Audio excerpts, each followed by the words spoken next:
तुम्ही जोपर्यंत कृत्रिम बुद्धिमत्तेचा अभ्यास करत नाही तोपर्यंत तुमच्या कुठल्याही अभ्यासाला काही अर्थ राहिलेला नाही. ते प्रत्येक ठिकाणी जात आहे. तर एकही क्षेत्र शिल्लक नाही की ज्याच्यात ते आलेलं नाही. जीजस लेवल ए आय, येशू ख्रिस्ताच्या स्तरावरती पोहोचलेला ए आय, म्हणजे चर्चमध्ये अधिकृतपणे आता त्या धर्मगुरूच्या ऐवजी ए आय आहे. आणि कन्फेशन नावाचा जो प्रकार असतो की नाही, तो ए आयच्या पुढं करायचा. ए आय हा आजच्या जगाचा धर्म नसला तरी तो होणार आहे पुढं.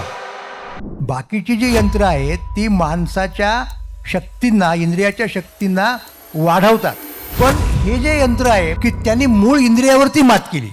ए आयमुळं घडणाऱ्या कृत्यांची जबाबदारी कोणावरतीच टाकायची.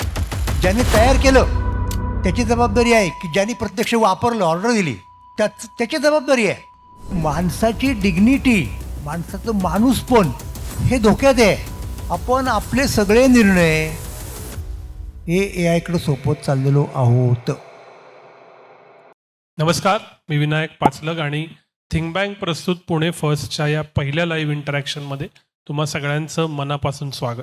मी पुणे फर्स्टमध्ये स्वागत करतो डॉक्टर सदानंद मोरे सरांचं. सरांच्या थिंक बँकवरती वेगवेगळ्या विषयावरती मुलाखती आहेत आणि आज ज्या पब्लिक इंटलेक्च्युअल्सचं नाव महाराष्ट्रात अग्रेसर म्हणून घेतलं जातं त्यातलं कदाचित सर्वात अग्रेसर नाव डॉक्टर सदानंद मोरे सर आहेत. तुकाराम महाराजांचे थेट वंशज, इतिहास, फिलॉसॉफी या सगळ्या क्षेत्रातलं लेखन, साहित्य संमेलनाचे अध्यक्ष राहिलेले आहेत. आणि कुठलंही सामाजिक ऐतिहासिक प्रश्न असेल तर कुणाकडं जाऊन विचारावं, मार्गदर्शन घ्यावं अशी व्यक्ती कुठली असेल तर ते मोरे सर आहे. गेले काही वर्ष जवळपास मोरे सर आता ए आय बद्दल विचार करतात.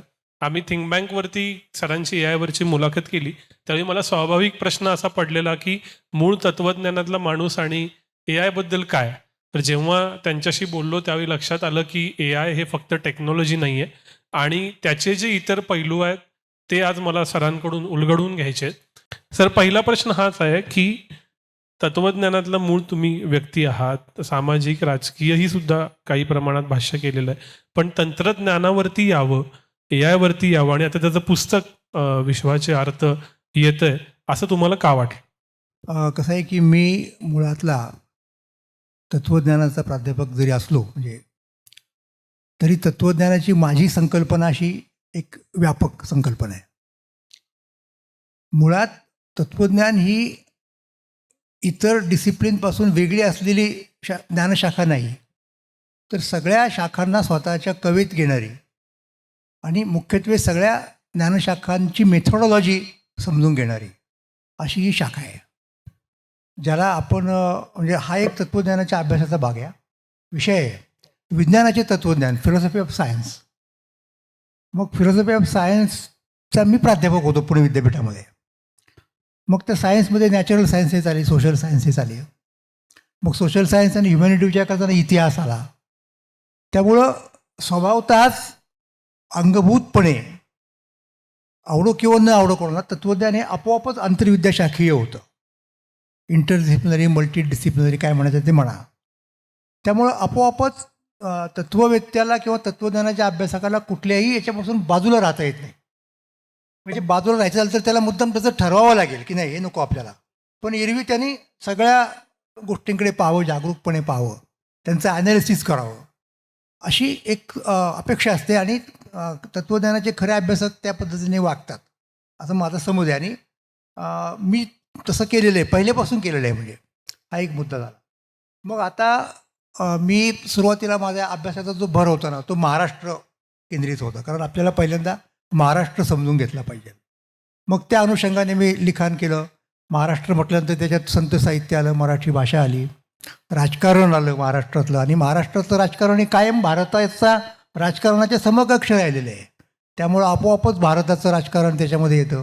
आणि भारताचं राजकारण तरी काय भारतातच आहे का फक्त, विशेषतः ब्रिटिश सत्तेच्या काळामध्ये ते आपोआपच आंतरराष्ट्रीय झालं, स्वातंत्र्य लढ्याच्या निमित्ताने का होईना. त्यामुळं हा अभ्यास सगळा होत गेला आणि तो आंतरविद्याशाखीय पद्धतीने होत गेला. आता मी 1900 कशी असेल 2022च्या दरम्यान एक लेखमाला सकाळमध्ये सुरू मला करायची होती. आणि त्याचा विचार मी आधी काही 1-2 वर्ष नक्कीच करत होतो. काय मला पाहिजे होतं की आपण महाराष्ट्राचा अभ्यास केला, भारताचा अभ्यास केला, त्या अनुषंगाने बऱ्याचशा गोष्टी परंपरेतल्या शिकवून घेतल्या, सांगायचा प्रयत्न केला. आता इट इज हाय टाईम की जगाबद्दल आपण काहीतरी म्हटलं पाहिजे म्हणजे अभ्यास केला पाहिजे असं मला आपोआपच वाटायला लागलं. आणि जगाचा विचार करणं हा महाराष्ट्र धर्माचाच एक भाग आहे. अहो, महाराष्ट्र धर्माची कल्पना विनोबांनी सांगितली की ते त्रिपाद आहे, त्रिविक्रम आहे. जसं तो वामनांनी 3 पावलामध्ये सगळं व्यापून टाकलं, तसं महाराष्ट्र धर्माचे जे कोणी पाईक असतील पहिल्यांदा महाराष्ट्राचा विचार करतात, मग भारताचा करतात आणि मग विश्वाचा करतात. त्यामुळे कुठेतरी आपल्याला इकडे जायला पाहिजे. मग नेमकं काय करायचं? इतिहास लिहायचा का जगाचा? तर मी म्हणालो इतिहास येईल, पण इतिहास पठडीतला इतिहास नव्हे. मग कसा? तर आपण उलटा विचार करूयात की हे आत्ताचं जे जग आहे ना, म्हणजे वर्तमान आहे. कुठलाही वर्तमान हा त्याच्या भूतकाळाचं एक प्रॉडक्ट असतं, त्याच्यातनं तो इव्हॉल्व होत असतो. म्हणजे आधी पहिल्यांदा आपण आज जग काय आहे हे समजून घेऊ आणि मग ते तसंच काय आहे, कसं होत गेलं, याच प्रकारे कसं बनलं, how it was constituted in history, हे आपण या पद्धतीने येऊयात. म्हणजे अशी एक थोडीशी वेगळी उलटी म्हणा तरी चालेल, एक मेथॉडॉलॉजी मला सुचली. आणि त्याप्रमाणे आजचं जे काही जग आहे, मग आजचं जग मला माहिती आहे काय ते, की आजचं जग असं आहे की उदाहरणार्थ 90 सालाच्या दरम्यान एका बाजूला रशियाचं विघटन होतं आहे, दुसऱ्या बाजूला जागतिकीकरण, ग्लोबलायझेशन सुरू होते, खुली एक अशी अर्थव्यवस्था येते. हे आपण पाहिलेल्या गोष्टी आहेत. त्याच्या आधी थोडं आणखीन मागे गेलं तर आपण बघतो त्या काळात काय घडलेलं आहे की चीननी कम्युनिझमचा त्याग केला आणि अमेरिकेच्या आश्रयाने काही म्हणा तो जगाच्या एका आर्थिक प्रवाहात सामील झाला. त्यांनी बाकीच्या गोष्टींपासून स्वतःला अलिप्त ठेवलं, पण तो वेगळा मुद्दा आहे. हे आजचं आपलं प्रेझेंट आहे. आणि मग पुढे पुढे करता करता जगात पूर्वी 2 महासत्ता होत्या दुसऱ्या महायुद्धानंतर, एक अमेरिका आणि रशिया, त्यातली एकच राहिली. आणि आता जणू काही तिचंच सगळीकडे साम्राज्य नाही म्हणणार मी, कारण ते स्वतः साम्राज्यशाहीच्या विरुद्ध आहोत असं म्हणत असतात, पण प्रभाव ज्याला म्हणतो आपण तो फक्त आता अमेरिकेचा असणार आहे. आणि अमेरिकेची जी व्यवस्था आहे, म्हणजे व्यवस्था म्हणजे मी परत असं सांगतो की एक महाव्यवस्था असते कुठल्याही काळामध्ये, त्या महाव्यवस्थेच्या उपव्यवस्था असतात, घटक. म्हणजे महाव्यवस्थेमध्ये कोणत्या कोणत्या मुख्य येतात, म्हणजे एक आर्थिक व्यवस्था मुख्य येते, काय त्याला म्हणतो आपण उत्पादन, वितरण, या सगळ्या गोष्टी त्याच्यामध्ये येतात. त्याच्यानंतर राजकीय व्यवस्था असते, ती तर महत्त्वाची असते ना, तिला आपण टाळून चालत नाही. आणि तिसरी एक सामाजिक व्यवस्था असते, मग त्याच्यामध्ये संस्कृती, धर्म, या सगळ्या गोष्टी येतात. आणि या 3 व्यवस्था मिळून एक महाव्यवस्था होते. तर आजची महाव्यवस्था काय आहे की नाही काही, किंवा घडण्याच्या प्रक्रियेमध्ये आहे, असा तो विचार मी करत होतो. आणि तो करत असताना इन द मीन टाईम काय प्रकार घडला, तर रशियाचं सोडून दिलं, रशिया मागे गेला, पण हळूहळू चीन अमेरिकेची बरोबरी करू लागला. मधल्या काळात ते काय कोविड वगैरे गोष्टी झाल्या, त्या सगळ्या वगैरे. तर हे सगळं चित्र लक्षात मी घेतलं आणि विश्वाचे आर्त या नावाची लेखमाला साप्ताहिक सकाळमधनं सुरू केली. की जगाला काय पाहिजे, जगाला युद्ध नको आहे, जगाला शांती पाहिजे, मुख्य समृद्धी वगैरे ते तर आहेच, म्हणजे पहिल्यापासूनच आहे. मग ती कशी येऊ शकते, मग त्यासाठी ह्या व्यवस्था कशा कार्यरत असतात. तर जोपर्यंत त्यांचा बॅलन्स असतो, जसं शरीरामध्ये कफ, वात, पित्त असं आयुर्वेदामध्ये सांगितलं जातं, 3 घटक असतात, त्यांचा बॅलन्स आहे तोपर्यंत व्यवस्थित आहे. बॅलन्स बिघडला, एखाद्याचं अधिक झालं, एखादा मागे पडला, कमी झाला की आपण म्हणजे आजारी पडतो, विकृती होते प्रकृतीची. तर जगाचं बॅलन्स ज्याला म्हणतो आपण, म्हणजे पॉलिटिकल बॅलन्स ठरलेलं आहे. तर त्या काळामध्ये राजकीय समतोल ज्याला म्हणतो आपण, आंतरराष्ट्रीय संबंधामध्ये, जिओ पॉलिटिक्समध्ये त्या बद्दल काही विचार वगैरे होत होते, अशा अनेक गोष्टी होत्या. तर हे आजचं जग आहे. आता हे असंच का घडलं, कसं घडलं, कुणी घडवलं? मग जेव्हा असा विचार करतो तेव्हा माझ्या असं लक्षात आलं की आपण असं आपल्या पद्धतीने सिलेक्टिव्ह आहोत. मग एक 3 लोक मला आयडेंटिफाय करायचे होते, जशी मी 3 व्यवस्था आयडेंटिफाय केल्या की ज्यांचा प्रभाव अजूनही टिकून आहे. ते कोणते कोणते लोक आहेत? तर पहिल्यांदा मी भारताचा विचार करणार स्वाभाविकपणे. मला असं दिसलं की कृष्ण हा एक इन्फ्लुएन्शियल मनुष्य आहे की ज्याच्या तत्त्वज्ञानाचा भारतावरती अजून प्रभाव आहे.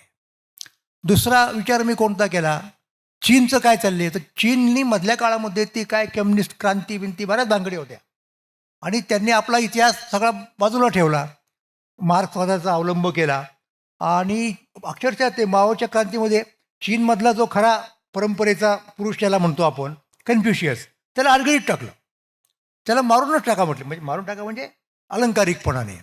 तर ह्या नवीन चीनमध्ये त्याचं पुनरुज्जीवन झालं, पुनरुत्थान झालं, आणि हाच आमचा खरा तत्ववेत्ता.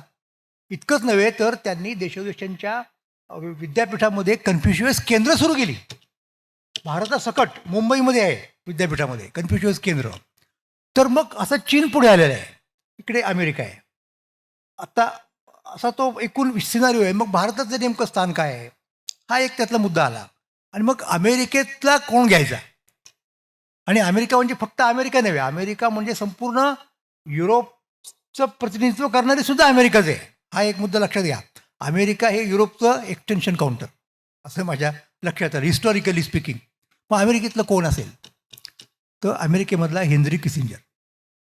हे 3 मी आयडेंटिफाय केले लोक. आता यांच्या आधारे आपल्याला इतिहास मांडायचा सगळा. आणि मी सुरुवात करणार मी केली 1 जानेवारी 2022ला माझा पहिला लेख आला छापून साप्ताहिक सकाळमध्ये. अजून मालिका चालू आहे, पहिला खंड त्याचा छापून येईल, पुढच्या महिन्यामध्ये येईल. आता इथे क्रुशियल मुद्दा आला. मी किसिंजर वाचत होतो, त्याची सगळी वेगवेगळी पुस्तकं, आंतरराष्ट्रीय संबंधावरची, डिप्लोमसी, अमुक तमुक, आणि ऑल ऑफ ए सडन मला लक्षात आलं की याचं एक नुकतंच पुस्तक आलं आहे. त्या पुस्तकाचं नाव दी एज ऑफ AI, कृत्रिम बुद्धिमत्तेचं युग. अरे म्हटलं हा वेगळाच प्रकार आहे. ते युग हा शब्द वापरतो, एज म्हणजे ही गोष्ट सिरियसली घेण्यासारखी आहे. आणि मग मी त्याचं ते पुस्तक आणलं, पुस्तक वाचायला सुरुवात केली. तो तिथे कसा वळाला वगैरे वगैरे. आधी याला फारसं त्याच्यात स्वारस्य नव्हतं, काही कारण नव्हतं असायचं. पण कोणाच्या तरी आग्रहावरून तो एका AIच्या कॉन्फरन्सला गेला, आणि तिथे त्यांनी सगळं पाहिलं, आणि त्याच्या लक्षात आलं की इथून पुढचा काळ जो आहे तो सर्व क्षेत्रांच्यावरती AIचा प्रभाव पाडणारा आहे, इन्क्लुडिंग इंटरनॅशनल रिलेशन, ज्याचा तो मुख्य आहे. आणि आता तो हुशारच मनुष्य होता, प्रश्नच नाही, अतिशय बुद्धिमान वगैरे वगैरे वगैरे.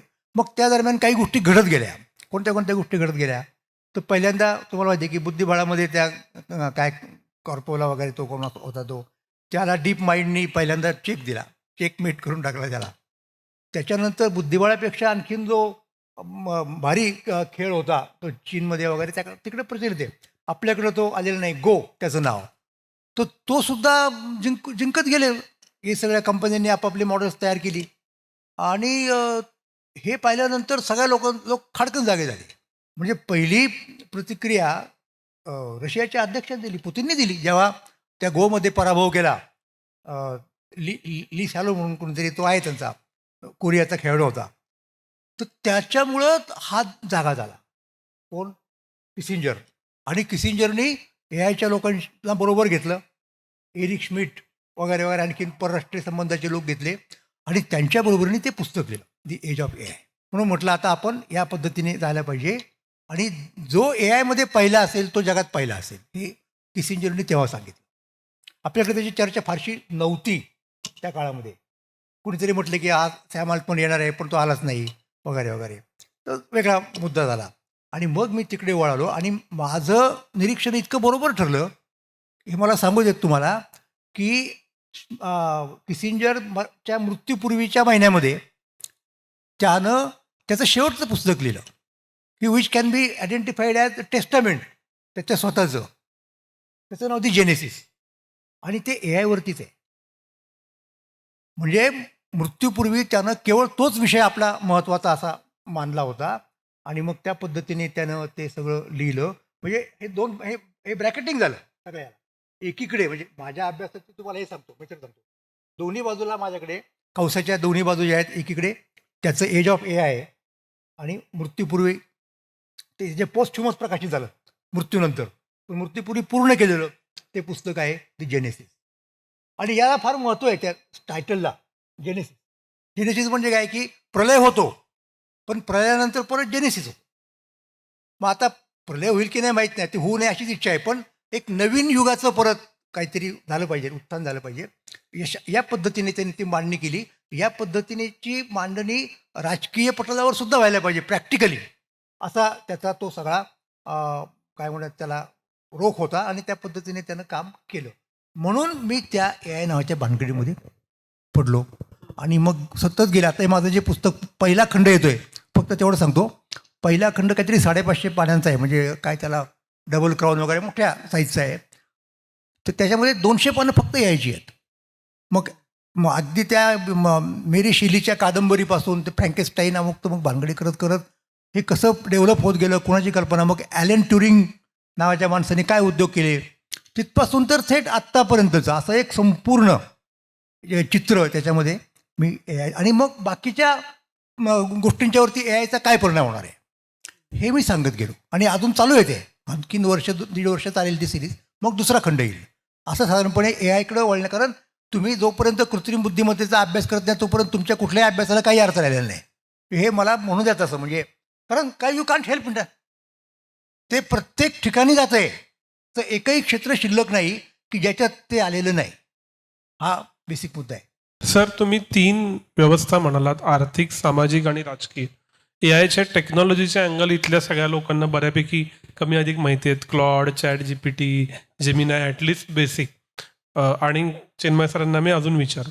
पण हे जे आर्थिक, सामाजिक आणि राजकीय अँगल आहेत AIचे, हे आत्ता काय घडत आहेत असं तुम्हाला दिसून आलं? म्हणजे आजची परिस्थिती जी काय आहे, लेटेस्ट म्हणजे अगदी काल परवापर्यंतची, त्याच्यावरती AIचा काय परिणाम झालेला आहे हे आपल्याला पाहायला पाहिजे. मग त्या विषयाचं गांभीर्य, महत्त्व जे काही आहे ते आपल्या लक्षात येईल. गेल्या महिन्यामध्ये आपल्याला कल्पना आहे की स्वतः डोनाल्ड ट्रम्प अमेरिकेचे राष्ट्राध्यक्ष हे चीनच्या दौऱ्यावरती गेले. त्यांनी आणि चीनच्या राष्ट्रप्रमुखांनी एकमेकाशी डायलॉग करावा. जसं ॲटम बॉम्बच्या वेळेला रशियाचे राष्ट्रप्रमुख आणि अमेरिकेचे राष्ट्रप्रमुख यांच्यात डायलॉग होत होता, हॉटलाईन होती, त्यांनी दोघांनी मिळून ठरवल्यामुळं त्याला आपण डिटरन्स म्हणतो, तशा प्रकारचं काहीतरी घडलं आणि जगामध्ये शक्यता असून सुद्धा अणुयुद्ध घडलं नाही. तर आता रशिया आउट ऑफ पिक्चर आहे, म्हणजे निदान याच्यापुरता तरी, AI पुरता तरी. मग आत्ता 2 महासत्ता कोण आहेत? लोकांना वाटलं की एककेंद्री सत्ता होईल जग सगळं. पूर्वी 2 केंद्र रशिया आणि अमेरिका, आत्ता एकच केंद्र राहिलं रशिया अमेरिका, असा एक समज झाला लोकांचा. आणि त्या पद्धतीने एंड ऑफ हिस्ट्री वगैरे वगैरे अशी चर्चा व्हायला लागली. तसं काही झालं नाही खरं तर, कारण दुसरं केंद्र हळूहळू निर्माण व्हायला लागलं. हा तो मुद्दा आपल्याला माहिती आहे. मग त्यांनी एकमेकांच्या संपर्कात राहावं आणि त्यांनी ठरवावी मिळून पॉलिसी, कारण ते महासत्ता आहेत. जसं या दोघांनी बेसिकली ठरवलं की नाही, म्हणजे त्याच्यात भले 5 आणखीन 3-4 लोक असतील, अणुशस्त्र संपन्न म्हणूयात आपण, पण बेसिकली हे 2 देश होते. आणि मग त्यांनी सांगितले का आता एवढे आहेत ते पुरुष आहेत, इतरांनी अणुबॉम्ब करायचा नाही. हे झालं त्याच्यामध्ये. त्यात किसिंजरचा फार मोठा वाटा आहे या सगळ्या स्ट्रॅटेजीमध्ये. आणि तरीसुद्धा करत राहिले. भारताने केला उदाहरणार्थ, मग पाकिस्तानने केला. पण ॲज फार ॲज पॉसिबल खूप लोकांना ते प्रिव्हेंट करू शकले. आणि त्यांनीसुद्धा त्याचा वापर नाही करायचा, किंबहुना ते कमी कमी करीत जायचं. आपल्याकडे जो साठा आहे तो टप्प्याटप्प्याने इथपर्यंत ती परिस्थिती आली. तशीच परिस्थिती AIच्या बाबतीत यायची गरज आहे असं ठरलं, लोकांनी ठरवलं. आणि मग त्यासाठी यांच्या दोघांमध्ये कायम राहायला पाहिजे. तर सुरुवातीला होता, नंतर हळूहळू त्याच्यामध्ये दुरावा होत गेला. आणि ट्रम्प आल्यानंतर परत ट्रम्पचं आणि यांचं काहीतरी झालं पाहिजे असं होत गेलं. आणि करता करता शेवटी तो योग आला. मग ते गेले तिथे आणि तिथे चर्चा वगैरे करत राहिले शी जिनपिंगशी वगैरे. पण जाताना त्यांच्याबरोबर कोण होतं? तर अमेरिकेतल्या सगळ्या महत्त्वाच्या AI कंपन्यांचे CEO असतील किंवा जे कोणी मालक चालक जे कोणी असतील ते होते. आता हा फार महत्त्वाचा मुद्दा आहे की राष्ट्राध्यक्ष जात आहेत चर्चा करायला, मग त्यांच्याबरोबर फार तर परराष्ट्रमंत्री, त्यांच्याबरोबर फार तर संरक्षण मंत्री. पण त्याच्यामध्ये हे लोक कसे काय असू शकतात? म्हणजे हा फार महत्त्वाचा मुद्दा आहे ना. तर होते, याचं कारणच तुम्हाला सांगतो मी, की जे काही घडतंय आत्ता राजकारण किंवा कुठलंही कारण, ते AIच्या शिवाय घडूच शकत नाही. त्याच्यामुळे राष्ट्राध्यक्ष असेल, कुणी असेल, आता काही लोकांनी डायरेक्ट उघड नेलं, काही लोकांना त्याचं कदाचित जर हे वाटत असेल दडपण, तर ते गपचूप करतील. पण ही मंडळी पाहिजेतच आहेत. तर तिथे ज्या वेळेला करार मदारांची गोष्ट चालू होती, साधारणपणे 25-26 तारीख असेल ती, तेव्हाच बघा बरं का, म्हणजे एका बाजूला आता चीन आणि अमेरिका एकत्र येत आहेत, त्यांच्यामध्ये ते सगळे करार ठरत आहेत वगैरे वगैरे. आणि त्याच वेळेला एक अत्यंत इंटरेस्टिंग गोष्ट घडते आहे इकडे. ती कुठे? व्हॅटिकनमध्ये. आपला समाज नावाची व्यवस्था, त्याचा धर्म आला ना, फार महत्त्वाचा आहे. तर व्हॅटिकनमध्ये पोप लिओ 14वे हे काय करतायत, हे एक फारच इंटरेस्टिंग गोष्ट आहे. त्याला एन्सायक्लिकल म्हणतात. म्हणजे कॅथॉलिक पोप, सर्वोच्च अधिकारी ख्रिस्ती धर्माचा म्हणजे कॅथॉलिक पंथाचा, त्याला जर काही सामाजिक राजकीय गोष्टींबद्दल म्हणायचं असेल तर तो एक स्वतंत्र पत्रक जारी करतो. त्याला ते एन्सायक्लिकल म्हणतात. आणि ते पवित्र असतं आणि ते फार अत्यंत गंभीरपणे विचारपूर्वक केलेलं असतं आणि त्याचा संबंध सामाजिक राजकीय गोष्टींशी असतो. की काहींचं मत, काय संबंध पोपचा, तरी त्याच्यात पडू नये. पण असं नाही आहे. याच्या पूर्वीच्या अनेक पोपांनी ते केलेलं आहे आणि यांनी करायला सुरुवात केली. तर ते त्यांनी एन्सायक्लिकल जारी केलं. पवित्र आणि गंभीर अशा प्रकारचं एक पत्रक म्हणूयात त्याला. पत्र असतं खरं तर, ते सगळ्यांना उद्देशून लिहिलेलं. तर ते पत्रक कशासंबंधी होतं तर मॅग्निफिका ह्युमॅनिटिका हे त्याचं नाव. की मनुष्यत्वाची डिग्निटी. आणि त्याचं म्हणणं असं होतं की AI मुळं थेट बाकीच्या गोष्टी सोडा, नोकऱ्या जातात, अमुक तमुक संवार होईल, त्याची तर डिफरन्स स्टोरी ते होणार म्हणजे समजा. पण त्याच्यापेक्षा माणसाचं माणूसपण जे आहे त्याच्याच मुळावरती हे तंत्रज्ञान आलेलं आहे. त्यामुळं तो काय म्हणतो पोप, की तुम्ही पहिल्यांदा AIला डिसआर्म करा. डिसआर्मिंग AI हे त्याचा संदेश आहे त्याच्यामध्ये. आणि ते भलं मोठं पत्रक त्यानं एन्सायक्लिकल जारी केलं जेव्हा तिकडे यांचं तिथे करार मदार चालले होते. म्हणजे आता बघा कशा गोष्टी घडतात. आता फार इंटरेस्टिंग गोष्ट आहे. कशी गोष्ट आहे इंटरेस्टिंग बघा. हे पोप जे आहेत ते कॅथॉलिक पंथाचे आहेत. आणि आत्तापर्यंत जेवढे पोप कोणी झाले ना, त्यातला अमेरिकेतला एकही पोप नव्हता. पहिला पोप आहे की जो अमेरिकेतला आहे आणि त्यात परत दक्षिणेतला आहे. मुळात तुम्हाला सांगतो की अमेरिकेमध्ये आत्तापर्यंत जे राष्ट्राध्यक्ष झाले त्याच्यात कॅथॉलिक मंडळी फार थोडी आहेत. त्यातलं सगळ्यांना माहिती असलेलं नाव म्हणजे जॉन केनेडी. ते कॅथॉलिक होते. तर हा पोप कॅथॉलिकाचा आहे, अमेरिकेतला आहे, दक्षिणेतला आहे. या सगळ्या गोष्टी झाल्या. आता पुढचा मुद्दा असा आला की पोप फ्रान्सिस, मला वाटतं ते 25 साली ते मृत्यू पावले आणि त्यांची जागा या पोपने घेतली. आता ट्रम्पचं म्हणणं काय आहे, आता इथे राजकारण आलं. धर्म आणि राजकारण आणि अर्थकारण बघा ही कशी व्यवस्था असते हे लक्षात येईल त्याच्यावरनं. इथे काय होतं माहिती का, की ते पोप गेल्यानंतर त्यांची आता निवड झाली पाहिजे नवीन पोपची. जिथे या पोपची झालेली आहे 14वे काय वगैरे वगैरे लिओ. तर तिथे यानं म्हणजे ट्रम्पनं स्वतःचा फोटो, आता हा परत AIच्याच आहे, खरोखरचा फोटो काय काढलेला नाही, त्या कॉस्ट्युममध्ये स्वतःला पोपच्या वेशात त्यांनी प्रेझेंट केलं. आणि ते काय मग कुठं एक्सवरती वगैरे तिकडे तिकडे गेलं. इतकंच नव्हे तर ख्रिस्ताच्या याच्यात केलं. ख्रिस्त जसं त्याला हिलिंग पॉवर असते तसं हे बसलेले आहेत आणि कोणाला तरी असा हात लावतात वगैरे वगैरे. त्यामुळं कॅथॉलिक मंडळी जरा नाराज झाली की हा अधिक्षेप आहे ना, हा कॅथॉलिकांचा अधिक्षेप आहे, हा पोपचा अधिक्षेप आहे, हा स्वतः ख्रिस्ताचा अधिक्षेप आहे. आणि त्यामुळे त्यांनी नाराजी व्यक्त केली. तर मग त्यांनी सारवासारव वगैरे वगैरे केली. तसंच इथे घडलं. इथे त्यांनी काय केलं, ज्यावेळेला पोपनी हे सांगितलं त्या एन्सायक्लिकलमध्ये AIवरती हे करायला सुरुवात केली, त्याचं काहीतरी करायला पाहिजे बंदोबस्त. त्यावेळेला यांनी काय केलं की तुम्ही पोप आहात, तुमचा काय संबंध या गोष्टींशी, आम्ही आमचं बघू, असं डायरेक्ट स्वतः नाही म्हटले. त्यांनी काय केलं माहिती का, ते त्यांचे जे JD व्हॅन्स म्हणून आहेत उपराष्ट्राध्यक्ष, त्यांना पुढे केलं आणि त्यांनी त्यांचं थोडी टीका केली, म्हणजे प्रतिवाद केला. का तर JD व्हॅन्ससुद्धा कॅथॉलिक आहेत. म्हणजे कॅथॉलिकाच्या पुढे कॅथॉलिक करावा उभा. हे सगळं राजकारण आहे. आणि त्याप्रमाणे त्यांनी ते केलं. परंतु ते काही कोणी मान्य केलं नाही. म्हणजे व्हॅन्सचा जो काही प्रतिवाद होता. आता हे झालं. त्यातला आणखीन एक मुद्दा सांगतो आणि मग आणखीन थोडं धर्माबद्दल बोलतो. तो मुद्दा असा आहे आणि तो मला असं वाटतं की फारच महत्त्वाचा मुद्दा आहे. तो मुद्दा म्हणजे आता या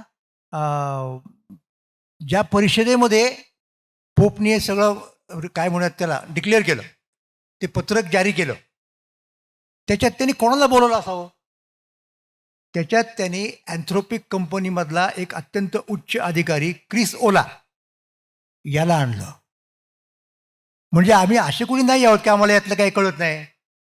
आम्ही तर अभ्यास केलेलाच आहे. म्हणजे पोपांचं ते हेच होतं, क्लेम होता की मी गेले कित्येक दिवस मी माझी टीम हे सगळं बघतोय, अभ्यास करतोय आम्ही. पण इन ॲडिशन टू दॅट हा अधिकृत मनुष्य घ्या. कोण आहे तो? क्रिस ओला. आता त्यातली पुढची गंमत बघा, क्रिस ओला स्वतः नास्तिक आहे. त्याच्या धर्मावरती विश्वास नाही, देवावरती विश्वास नाही.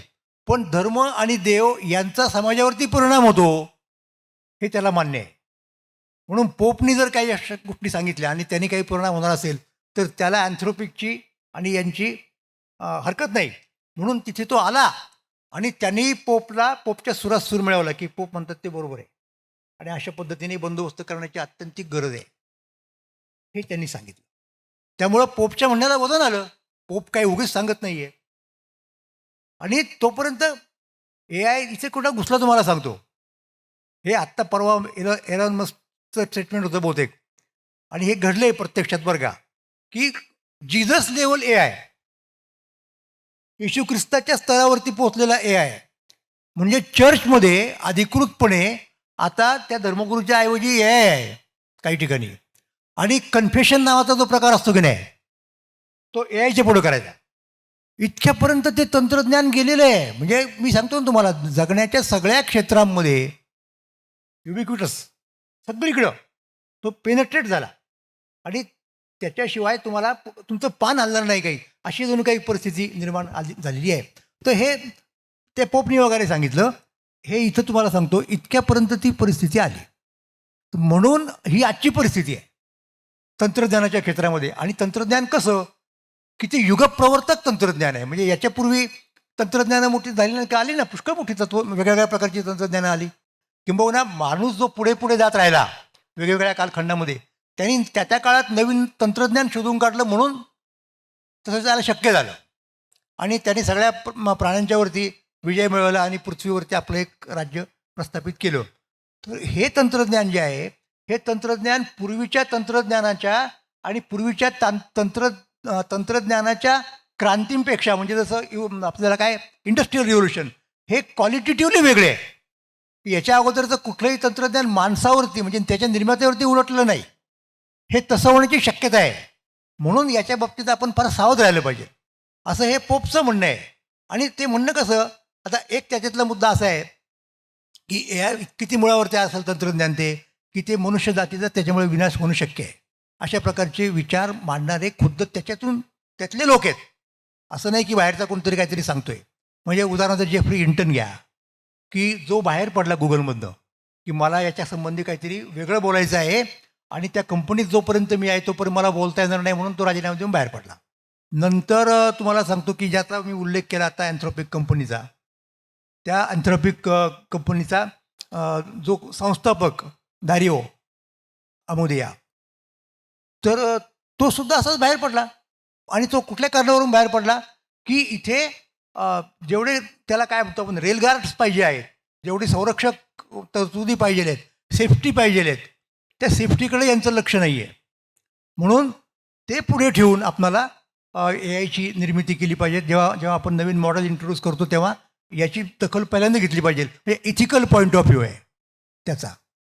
म्हणून तो बाहेर पडला आणि त्यांनी वेगळी कंपनी काढली, ज्या कंपनीचं वैशिष्ट्य असं आहे की कॉन्स्टिट्युशनल AI. आम्ही AIचं इथिक्स निर्माण करतो, आपण त्याच्यावर थोडं बोलूच नंतर. तर हे त्या अँथ्रोपिकचं म्हणणं आहे. म्हणजे सांगायचा मुद्दा काय की पोप असेल किंवा ही मंडळी असतील या क्षेत्रामधली, पोपनी म्हणणं वेगळं आणि हिंटननी म्हणणं वेगळं. आणि यांनी परत काय म्हणत त्याला डॅनिलियानी म्हणणं वेगळं, डॅनिलिओनी म्हणणं वेगळं.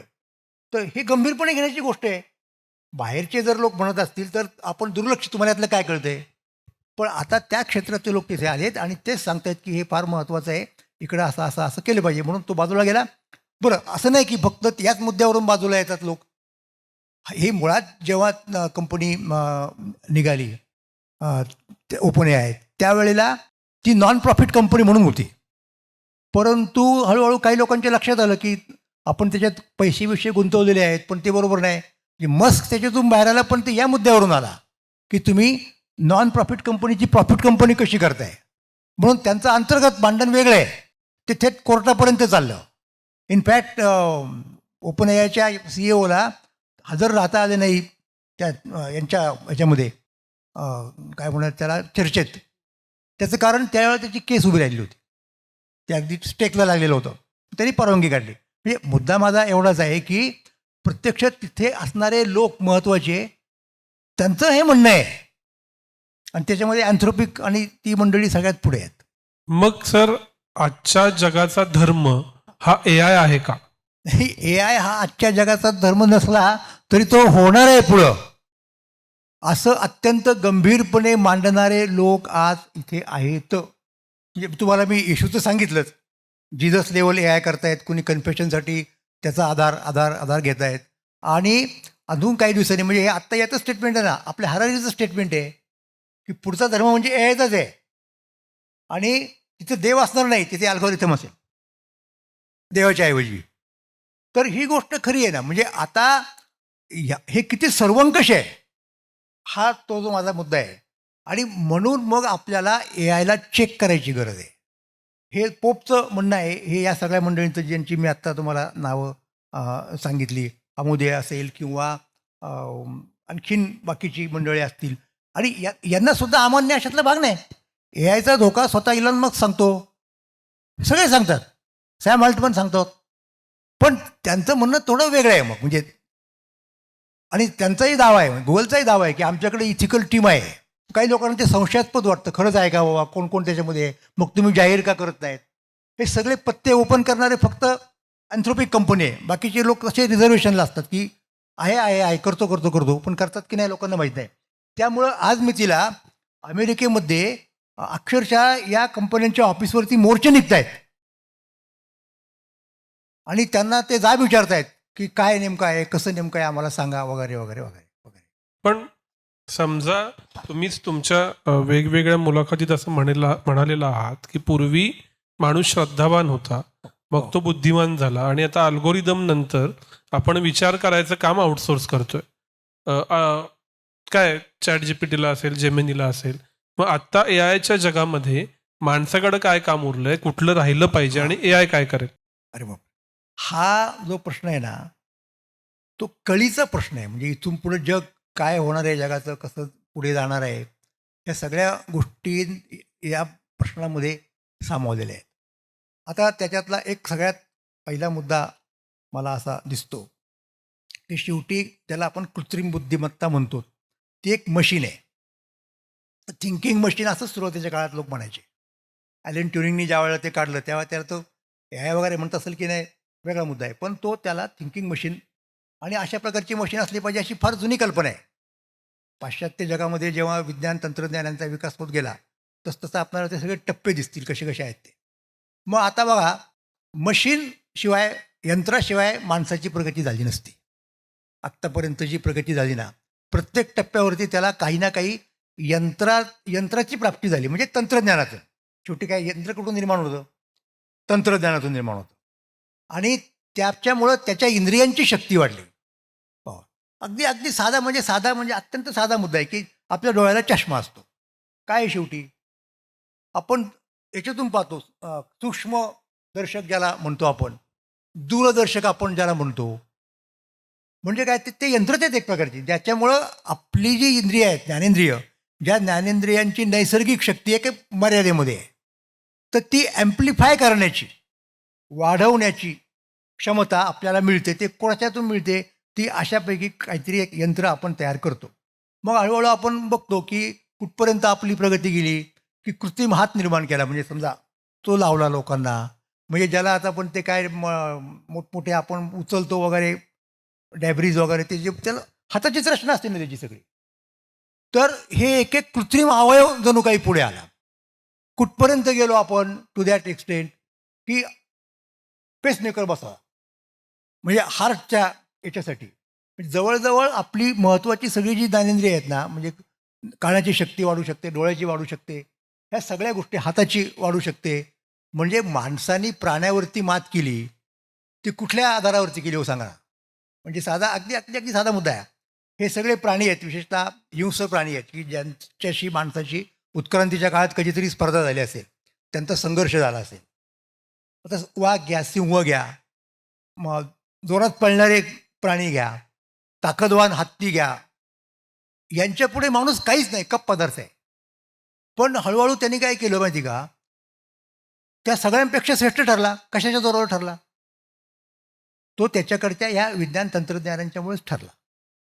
ह्या लोकांच्याकडे म्हणजे ह्या प्राण्यांच्याकडे कृत्रिम काही करण्याची क्षमता नाही आहे. ती माणसाकडे आली. कुठनं आली? विज्ञानाकडे आली न आली. विज्ञान कुठनं आलं? विज्ञान बुद्धीतनं आलं. म्हणजे रॅशनॅलिझम ज्याला म्हणतो आपण, रिझन म्हणतो किंवा इंटेलिजन्स म्हणतो. पूर्वी जगात लोक रिझन शब्द वापरायचे, आता इंटेलिजन्स वापरतात. तर इंटेलिजन्समुळे हे शक्य झालं माणसाला, की तो सगळ्या म्हणजे कसं की सिंहाच्या पुढं माणूस काय राहतोय उभा? शक्यच नाही.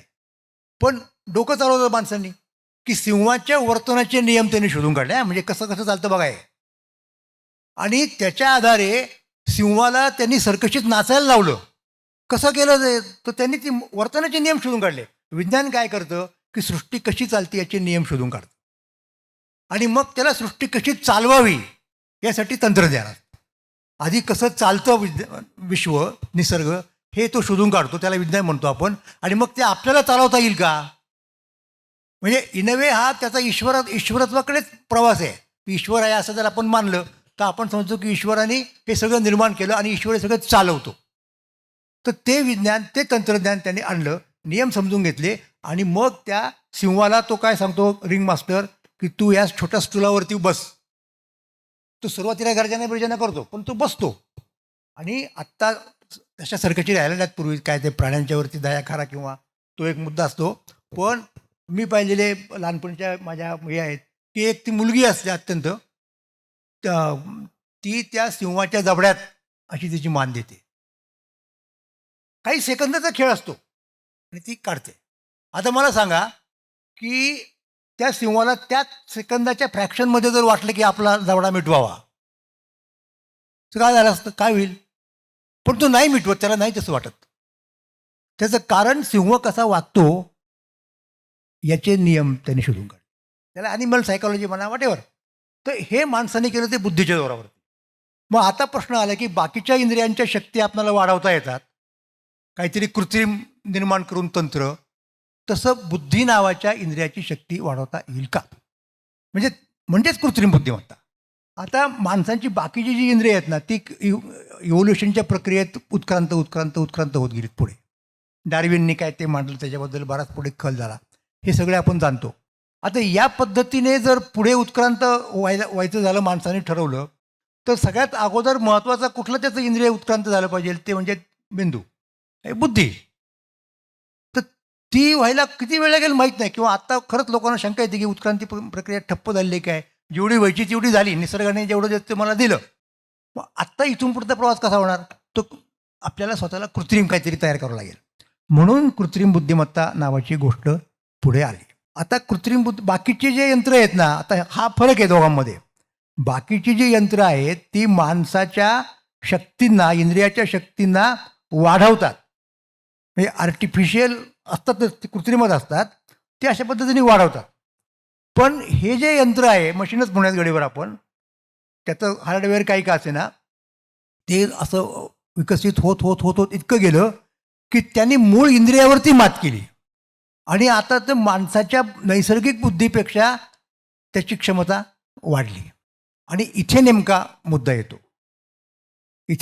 येतो की आता आपण त्याला कंट्रोल करू शकणार आहोत का?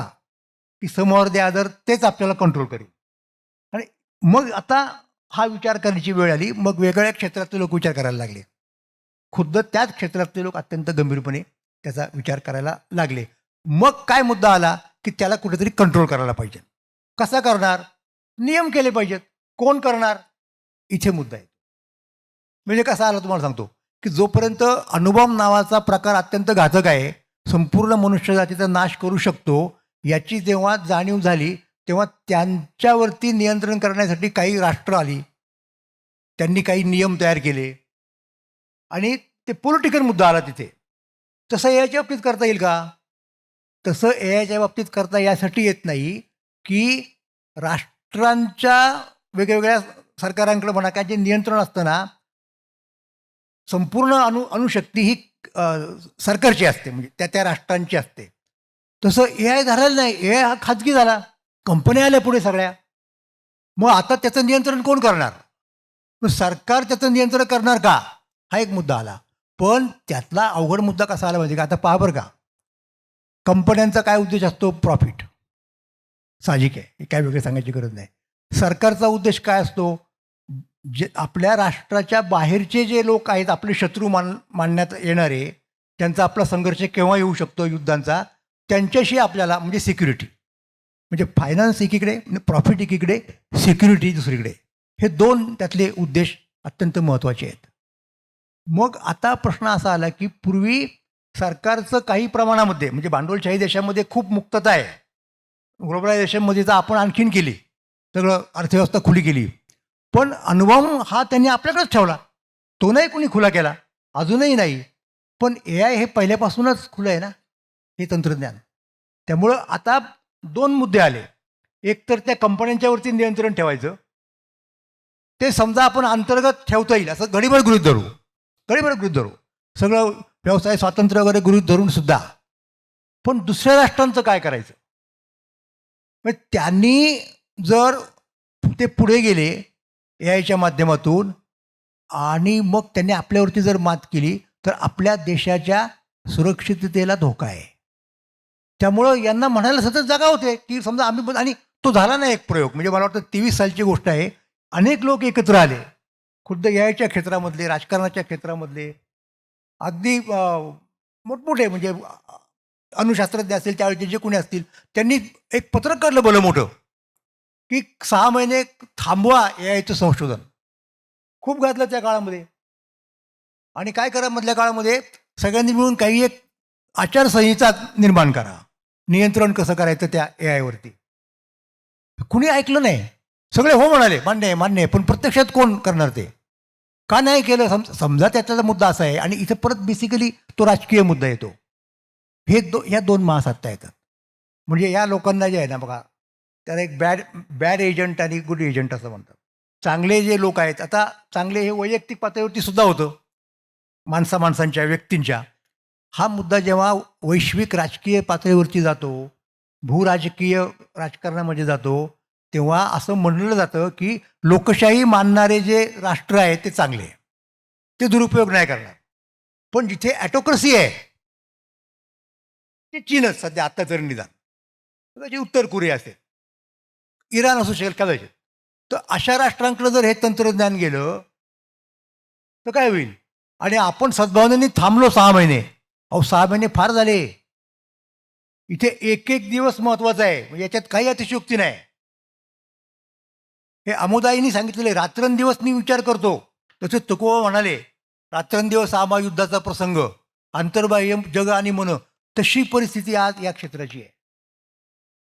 तर मग आपण थांबवलं, तो पुढे गेला तर, म्हणजे कंपन्यांचा प्रॉब्लेम काय आहे, ओपन AIने थांबवलं आणि मस्कची कंपनी पुढे गेली तर. अमेरिकेचा प्रॉब्लेम काय आहे की आम्ही थांबवलं आणि चीननी नाही थांबवलं तर. बरं, चीन काय करतोय कोणाला कळू देत नाही, आमचं निदान त्यातल्या त्यात समजतं लोकांना. तर अशा एका याच्यात अडकलं आहेत आपण सगळ्या मोठ्या महाप्रेत प्रसंगामध्ये, क्रायसिसमध्ये, की ते काहीतरी गडबड होऊ शकते, सगळ्यांना धोका आहे, हे सगळ्यांना समजतंय. पण थांबवायचं कसं आणि थांबवायचं कुणी, कोण कोणाचं ऐकणार आहे, हा अभूतपूर्व, याच्यापूर्वी इतिहासामध्ये असं कधी झालेलं नव्हतं. सर, हे तर झालं जागतिक सत्तांचं, ते त्यांच्या हितसंबंधानुसार खेळतील.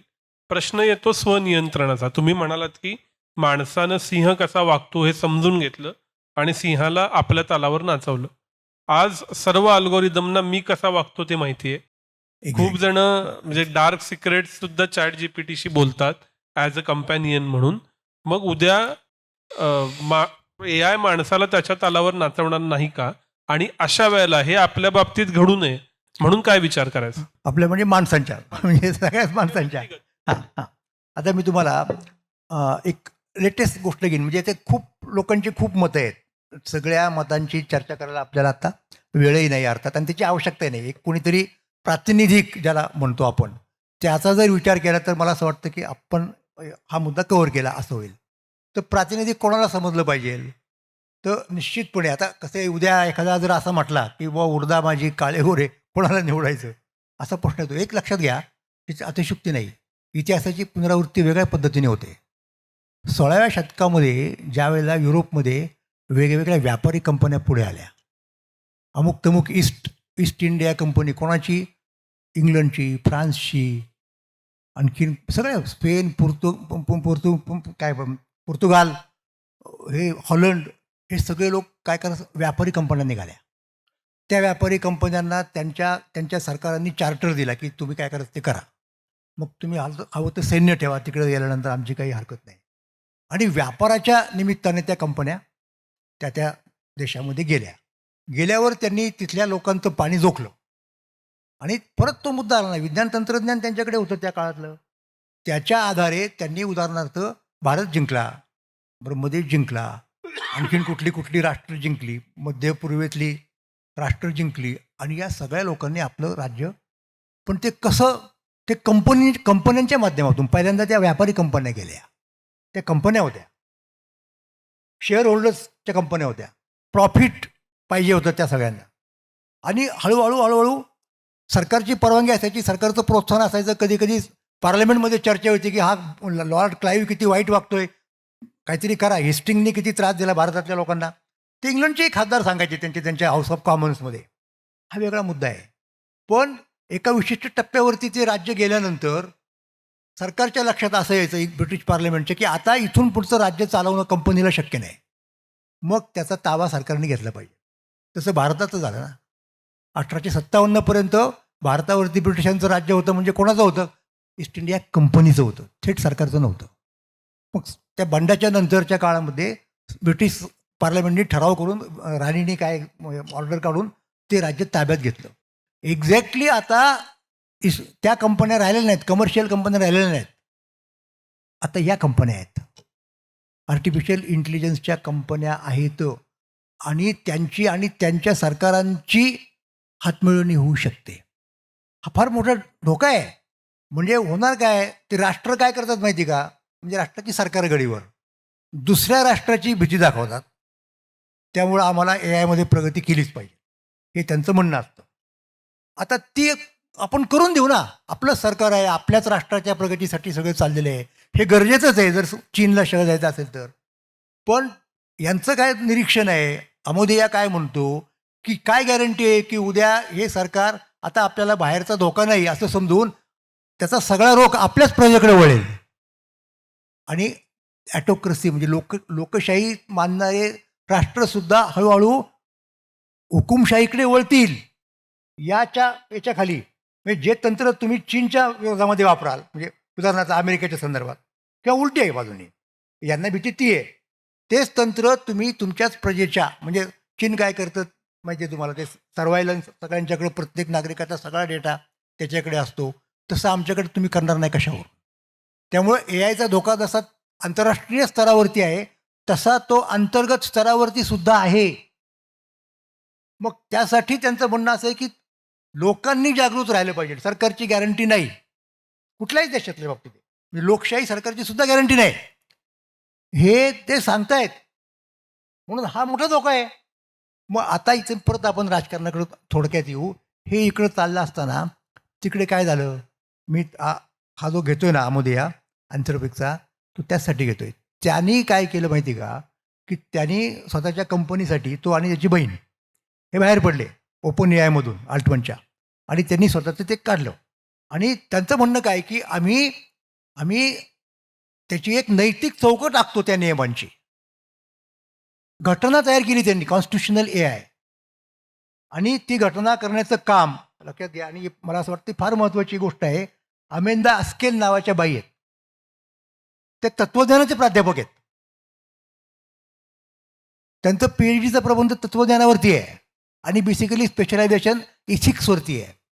तर AIच्या लोकांनी कसं वागावं, कंपन्यांनी ते प्रोडक्शन करताना, ते वितरित करताना, ते कोड त्याचं तयार करताना, त्याच्या टेस्ट करताना, त्याचं ट्रेनिंग देताना, सगळ्या टप्प्यांच्यावरती, तर तसं कॉन्स्टिट्यूशन तयार केलं त्यांनी, घटना तयार केली, आणि त्या घटनेप्रमाणे ते वागतात असं त्यांचं म्हणणं आहे. आता पुढचा मुद्दा असा आला की ट्रम्पच्या कारकिर्दीमध्ये त्यांनी यांचा अगोदरच करार होता, नवीन झालेला नाही. ट्रम्पच्या अगोदरपासून अँथ्रोपिकचा आणि पेंटेगॉनचा करार आहे. अमेरिकेचा म्हणजे कोण होता? त्यांची ती संरक्षण व्यवस्था सांभाळणारी जी संस्था आहे ना, पेंटेगॉन, तर पेंटेगॉनना काही गोष्टी यांच्याकडून पाहिजे होत्या. तर त्यांनी नकार दिला की याचा उपयोग तुम्ही लष्करी कामासाठी करणार नाही, हे कशावरून? आणि आमच्या प्रॉडक्ट्सला आमच्या मॉडेल्सला आम्ही नाही करून देणार उपयोग, असं कोणी सांगितलं? अँथ्रोपिकनी सांगितलं. त्या दिवशी एका दिवसातली गोष्ट आहे, पेंटेगॉनने अँथ्रोपिकच्या बरोबरचे करार रद्द केले आणि ते सगळे कॉन्ट्रॅक्ट सॅम अल्टमनला दिले. हे डिझास्टर्स भानगड आहे. मग मग ते कोर्टात प्रकरण गेलं. यांचं म्हणणं असंच आहे की हे शक्य नाही, आत्ताच्या कायद्यामध्ये या पद्धतीने आमचं कंट्रोलच राहणार नाही, जे आम्हाला अपेक्षित आहे. आणि अशी ती चर्चा चाललेली आहे मोठी. आता हे जे आहे ना सगळं, अँथ्रोपिक मी नाव का घेतलं, ते यामुळं प्रातिनिधिक ठरले की त्यांनी थेट ट्रम्प सरकारशी पंगा घेतला की आम्ही तुमचं म्हणणं ऐकणार नाही, आमचे प्रॉडक्ट तुम्हाला आम्ही देणार नाही.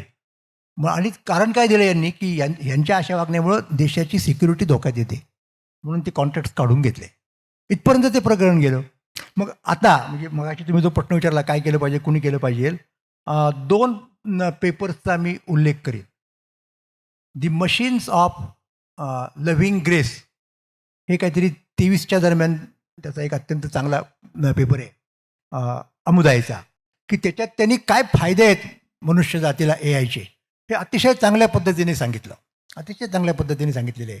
आणि आहेतच ना मुळात, मी सांगायची गरज नाही, सगळ्यांना माहिती आहे. म्हणजे मेडिकलच्या क्षेत्रामध्ये सगळ्या याच्यामध्ये ते फायदे तुम्हाला दिसतात, तुम्ही घेता प्रत्यक्षात. खरं म्हटलं तर तपशिलात जायची गरज नाही. आणि त्यावेळेला तो सुद्धा बऱ्यापैकी आशावादी होता.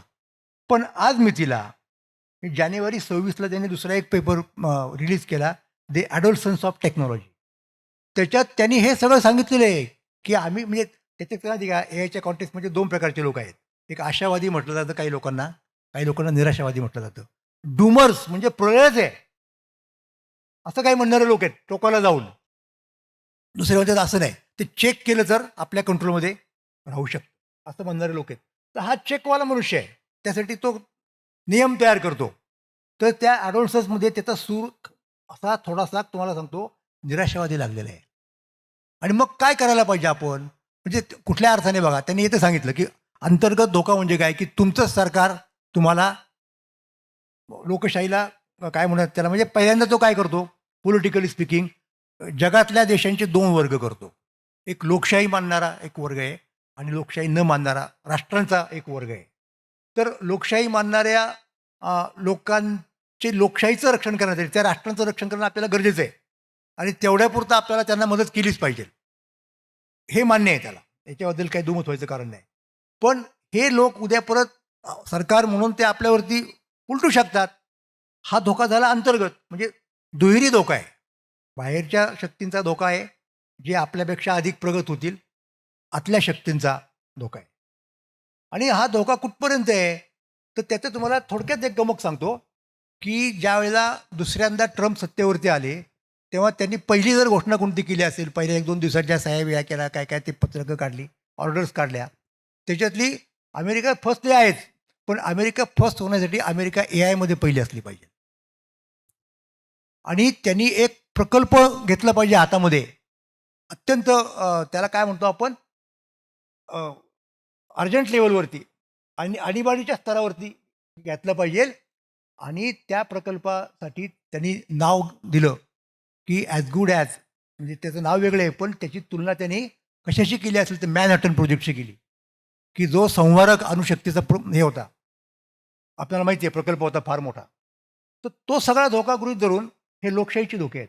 दुसरा त्यांनी धोका काय सांगितला आहे, तो सुद्धा महत्त्वाचा आहे, की याच्यामुळं काय झालं माहिती आहे का, हे इन इटसेल्फ तंत्रज्ञान वेगळे आहे, पण या तंत्रज्ञानाचा त्याची जोड दुसऱ्या तंत्रज्ञानाशी केली जाते, दुसऱ्या ज्ञानशाखेची, डिसिप्लिनशी, आणि मग काहीतरी संवारक होऊ शकतं. मग आत्ता आपण ज्याला ड्रोन म्हणतो की नाही, ते कशातून निर्माण झालेलं आहे, सर्रास वापर चालू आहे युद्धामध्ये. आणि पोपनी आणखीन एक गोष्ट केली, मागाच्याच पोपनी, ती या लोकांना खटकली. आता इराणचं जे प्रकरण चालू आहे ना, त्या इराणच्या प्रकरणामध्ये एका शाळेवरती ते पडलं सगळं, त्यांचं क्षेपणास्त्र, आणि विद्यार्थिनी मेल्या. तर त्याच्यावरती पोपने निषेध केला त्या गोष्टीचा. आता काय म्हणायला लागले लोक हे ते कशामुळे झालं, आम्ही नाही केले, याला जबाब हा सगळ्यात महत्त्वाचा प्रश्न आहे.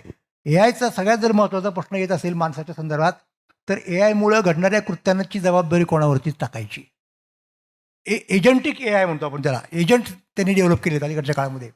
तर याची जबाबदारी कोणावरती? ज्यांनी तयार केलं त्याची जबाबदारी आहे, की ज्यांनी प्रत्यक्ष वापरलं, ऑर्डर दिली त्याची जबाबदारी आहे. माणसाच्या आयुष्यातल्या सगळ्यात मनुष्य जातीच्या महत्त्वाचा मुद्दा जबाबदारीचा असतो. माझ्या कृत्याला मी जबाबदार असतो, दुसरा कुणीही नसतो. माझ्या कृत्याचं फळ मला मिळलं पाहिजे, ते दुसऱ्याला मिळतं कामा नये. याच्या भोवती सगळं तत्त्वज्ञान फिरतंय.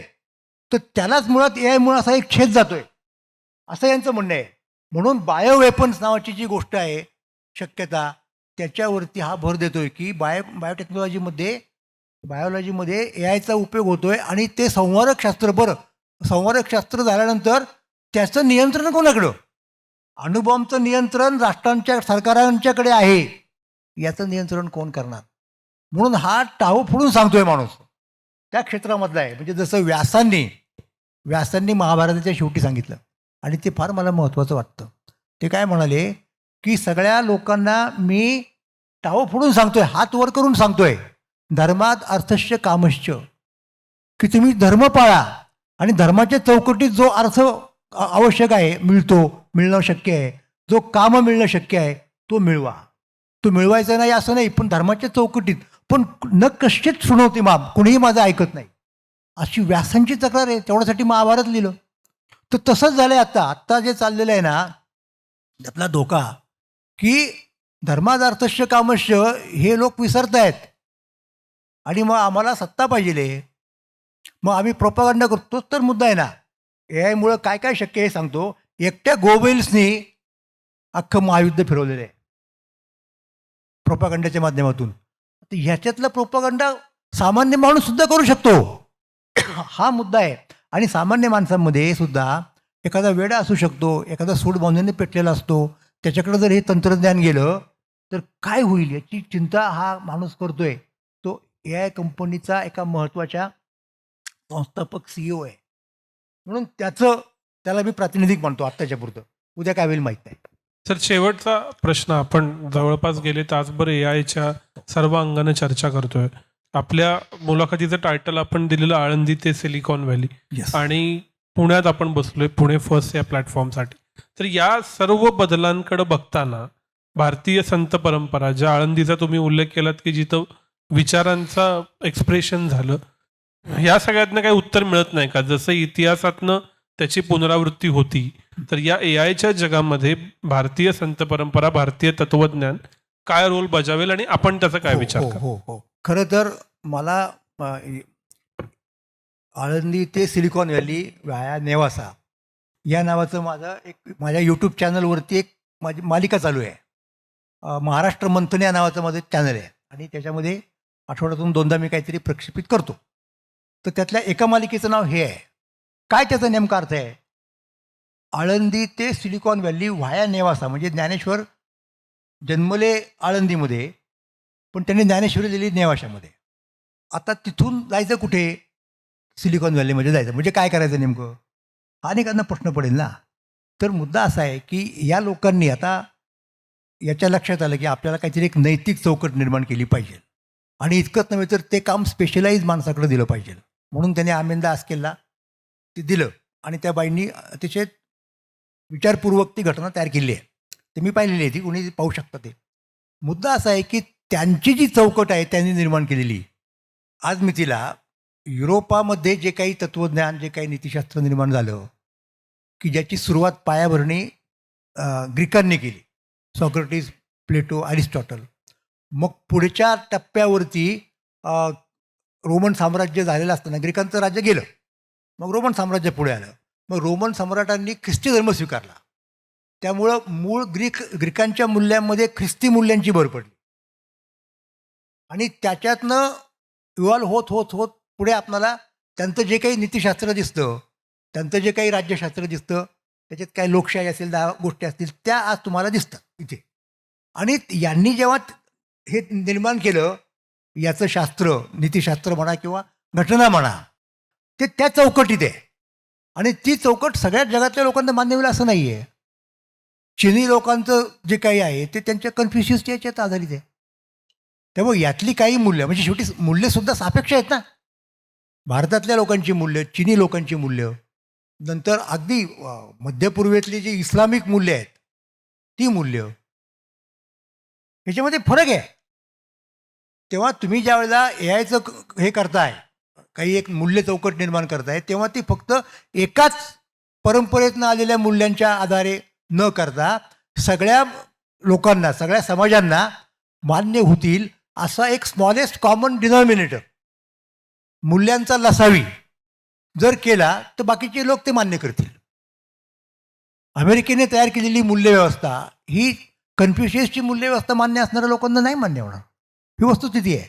मग याच्यामध्ये आपला वाटा काय असणार आहे? आपली मूल्यव्यवस्था आहे, हा मुद्दा लक्षात घ्या. पॉलिटिकल व्यवस्था आहे आपली, आपली नैतिक व्यवस्था आहे. मग तो वाटा आपण उचलायला तयार झालं पाहिजे. आणि हेच म्हणणं आहे ना, स्वतः किसिंजर असतील किंवा ग्रॅहम ॲलिसन असतील, ते हे म्हणतायत की जगातल्या सगळ्या तत्ववेत्त्यांनी एकत्र या. त्यांचं सगळ्यांना आव्हान आहे. आणि तुम्ही सांगा लोकांना बाकीच्या समजावून की काय प्रकारची मूल्य इथं असली पाहिजेत, म्हणजे ए आयचे फायदे आपण घेऊ शकू आणि ए आयनं होणारं नुकसान आपल्याला टाळता येईल. हा मुद्दा आहे. म्हणून आळंदी ते जेव्हा मी म्हणतो तेव्हा मला हे म्हणायचं की अशा प्रकारची काही मूल्य आमच्या परंपरेमध्ये आहेत आणि मी त्याच्यावरती काम करतोय आत्ता. मी त्याच दिशेने माझी वाटचाल चालू आहे, म्हणून ते नाव आलं. शेवटचा प्रश्न असा की ह्या सगळ्या फिलॉसॉफिकल विचारानंतर एक मुद्दा मी जर का इथून घेऊन जायचा असेल एआयचा नॉन टेक्निकल, तर तो काय सांगा? तो फार महत्त्वाचा मुद्दा आहे. तो मुद्दा असा आहे की हे बघा, दोन गोष्टी आहेत. एक गोष्ट अशी आहे की कुणीही घाबरून उठेल, म्हणजे कोणालाही भीती वाटेल, अरे खरंच आहे का, कसं शक्य आहे, सामान्य माणूस देखील चर्चा करेल. ती कोणतं की इतक्यापर्यंत लोक म्हणतायत की ए आयमुळं आज ना उद्या तो माणसाच्या आता आपण अनेक बघतो का नाही सिनेमे वगैरे अशा प्रकारचे, टर्मिनेटर, अमुक तमुक, आपल्याला ते फिक्शन वाटतं. पण तशा प्रकारच्या गोष्टी खरोखर घडू शकतात.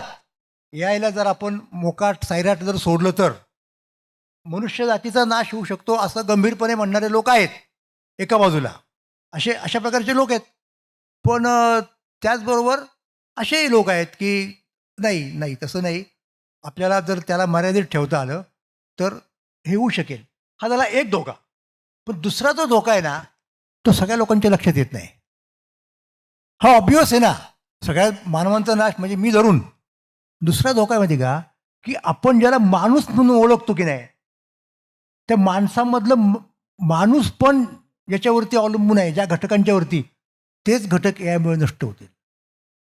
म्हणजे मी स्वतंत्र आहे माझे निर्णय घ्यायला, निश्चितपणे त्याच्यावरती माझं माणूस पण आहे असं म्हणतो ना आपण. पण हळूहळू काय दिसतंय आपणाला, आपण आपले सगळे निर्णय हे ए आयकडे सोपवत चाललेलो आहोत.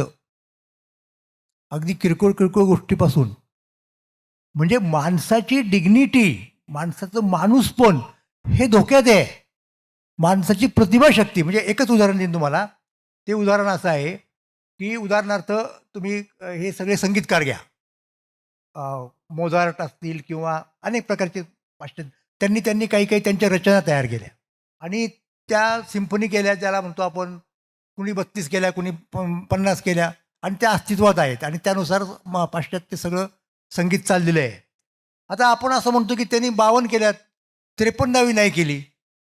तर तुम्ही सगळ्या त्या 52चा डेटा ए आयला दिला आणि अल्गोरिथम व्यवस्थित तयार केला तर तो 53वी करू शकतो. म्हणजे समजा एखादा राग कुमार गंधर्वांनी त्यांच्या आयुष्यात गायला नाही, राहून गेला, बाकीचे गायले गेले त्यांच्याकडनं. तुम्ही सगळं कुमारचं गाणं द्या ए आयला आणि अल्गोरिथम सांगा आणि द्या ऑर्डर. तुम्हाला कुमारने गायलेला तो राग न गायलेला तो ऐकायला मिळेल. तुम्ही म्हणाला चांगलं झालं की त्यात वाईट काय? हो, एका अर्थाने चांगलं आहे. दुसऱ्या अर्थाने वाईट काय माहिती का? वाईट असं आहे की काही दिवसांनी मूळ कुमारचं कोणतं आहे आणि ए आयचं कोणतं आहे तुम्हाला कळणार नाही. म्हणजे माणसाची प्रतिभाशक्ती नावाची जी गोष्ट आहे, त्याच्यावरती माणसाचं माणूस पण अवलंबून आहे. तिला हे धोका आहे असं हे काही लोक म्हणतात. पण तो दुसरा मुद्दा आहे की तो जास्त सटल आहे. म्हणजे हे पाय तुम्हाला गोष्ट सांगतो मी. सोपी गोष्ट आहे. म्हणजे एक उदाहरण सांगतो.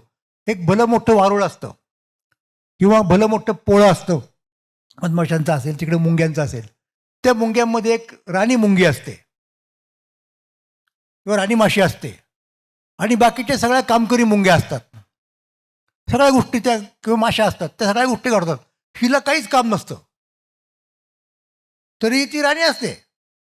तिचं काम फक्त जनरेशन, पुढच्या पिढ्यांना उत्पन्न करणं. तसं उद्या समजा ह्युमॅनिटी ज्याला म्हणतो आपण, ती एक फक्त राणी मुंगी झाली, तिला काहीच करायचं नसतं एक्सेप्ट वंशी सातत्य. बाकीच्या सगळ्या गोष्टी करणाऱ्या त्या छोटे छोटे मॉडेल्स वगैरे आहेत लहान मोठी याच्या संदर्भात, तर त्यांच्याकडे सोपवलं. आजकेल असं म्हणतो की एखादं मोठं डेटा सेंटर ही त्या मॉडेल्सची एक वेगवेगळ्या एआयच्या मॉडेलची एक सिटी आहे आणि ती सिटी सगळ्या जगावरती राज्य करू शकेल. मग त्याच्यात तुम्ही फक्त नामधारी असाल, तुम्ही काही करायचं नाही, काहीही करायचं नाही.